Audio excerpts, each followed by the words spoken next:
En 2021, un événement discret mais majeur s'est produit dans l'audiovisuel africain. Canal+ a perdu les droits de diffusion de la Coupe du Monde pour l'Afrique francophone subsaharienne. Pas au profit de Bein Sports, les Qataris, pas au profit d'un géant américain, non, au profit d'une chaîne basée à Lomé au Togo, New World TV. Et cette même chaîne diffuse aujourd'hui le Mondial 2026. Comment une entreprise africaine a-t-elle remporté cet appel d'offres face à des acteurs qui dominaient autrefois le marché depuis des décennies de cela? La réponse contient des leçons précieuses pour tout entrepreneur qui opère sur le continent africain. Moi, c'est Cher Diakité, entrepreneur tech. Sur cette chaîne, je décrypte avec vous l'impact de la technologie, du business et de la géopolitique sur l'avenir du continent africain. Et si vous pensez comme moi que l'avenir de l'Afrique passe par l'entrepreneuriat et le digital, Coriship est fait pour vous. C'est une business school academy propulsée par l'IA avec un diagnostic ciblé, un parcours personnalisé, des outils d'exécution et 8 coachs IA spécialisés dispo 24 sur 7. En bref, un écosystème business intégral nativement alimenté par l'intelligence artificielle, fondé sur notre expertise en technologie de l'éducation, conçu par et pour des entrepreneurs africains. Commencez gratuitement dès maintenant et pour aller encore plus loin, Coriship Pro avec le code qui s'affiche à l'écran. Now, let's dive in.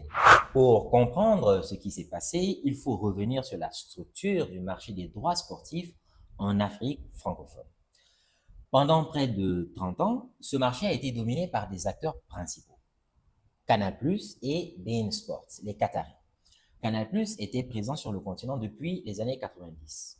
Infrastructure satellite massive, marque reconnue, relations établies avec les ayants droit, et beIN Sport, arrivé plus tard, tentait de gagner des parts de marché avec une stratégie agressive sur les prix. Les deux groupes partageaient une caractéristique commune. Ils opéraient depuis l'extérieur du continent.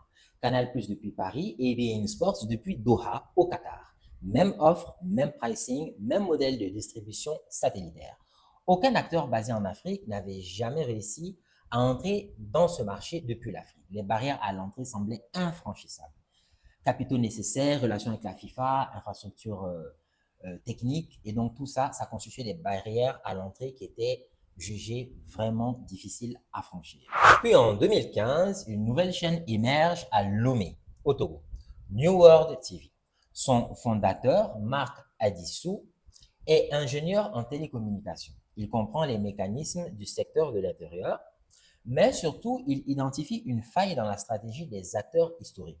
Leur approche uniforme du continent, l'Afrique francophone, en fait, n'est pas un bloc homogène. Chaque pays a ses spécificités. Ses opérateurs télécoms dominants, il les comprend aussi, ses habitudes de consommation, il comprend également cela, et les contraintes de paiement. Quand la FIFA lance alors l'appel d'offres pour les mondiaux 2022 et 2026, New World TV dépose une offre. Mais cette offre se distingue radicalement de celle de Canal+ ou encore de beIN Sports. Canal+ proposait son modèle classique, abonnement satellite, décodeur propriétaire, pricing fixe.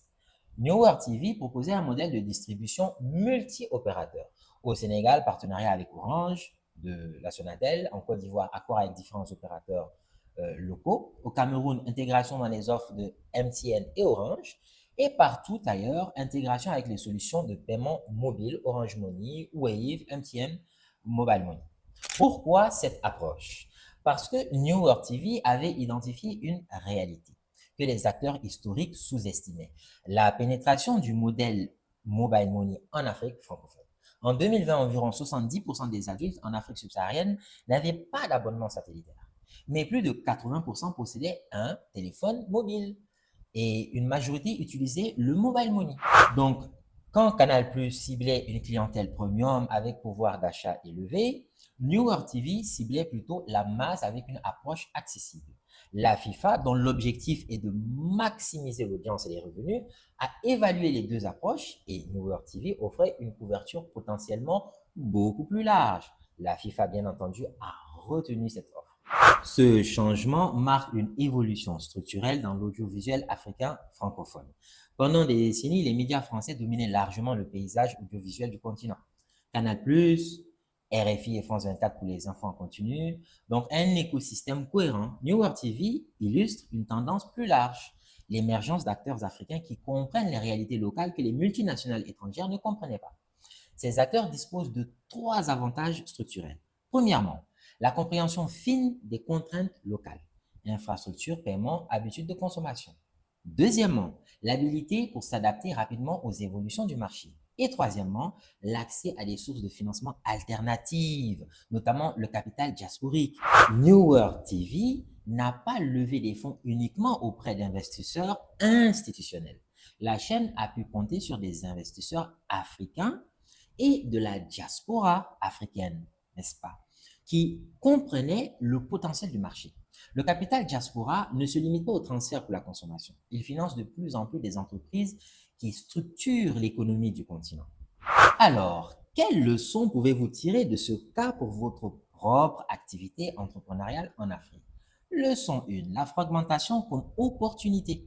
Les multinationales appliquent souvent des stratégies uniformes. Vous pouvez gagner en adoptant votre approche marché par marché, canal par canal. Identifiez les spécificités locales que les grands acteurs négligent, par exemple. Une deuxième leçon serait de comprendre les contraintes réelles de vos clients. Canal+ supposait que les Africains voulaient du satellite premium. New World TV a compris qu'il voulait du mobile accessible. Alors, quelles contraintes majeures de vos clients ignorez-vous peut-être aujourd'hui? Ce serait déjà une très bonne question à vous poser pour bénéficier de ce type d'approche, de ce type de stratégie. Et la troisième leçon, on revient sur le financement, explorer les sources de financement alternatives. Si vous cherchez des capitaux, ne vous limitez pas aux circuits traditionnels.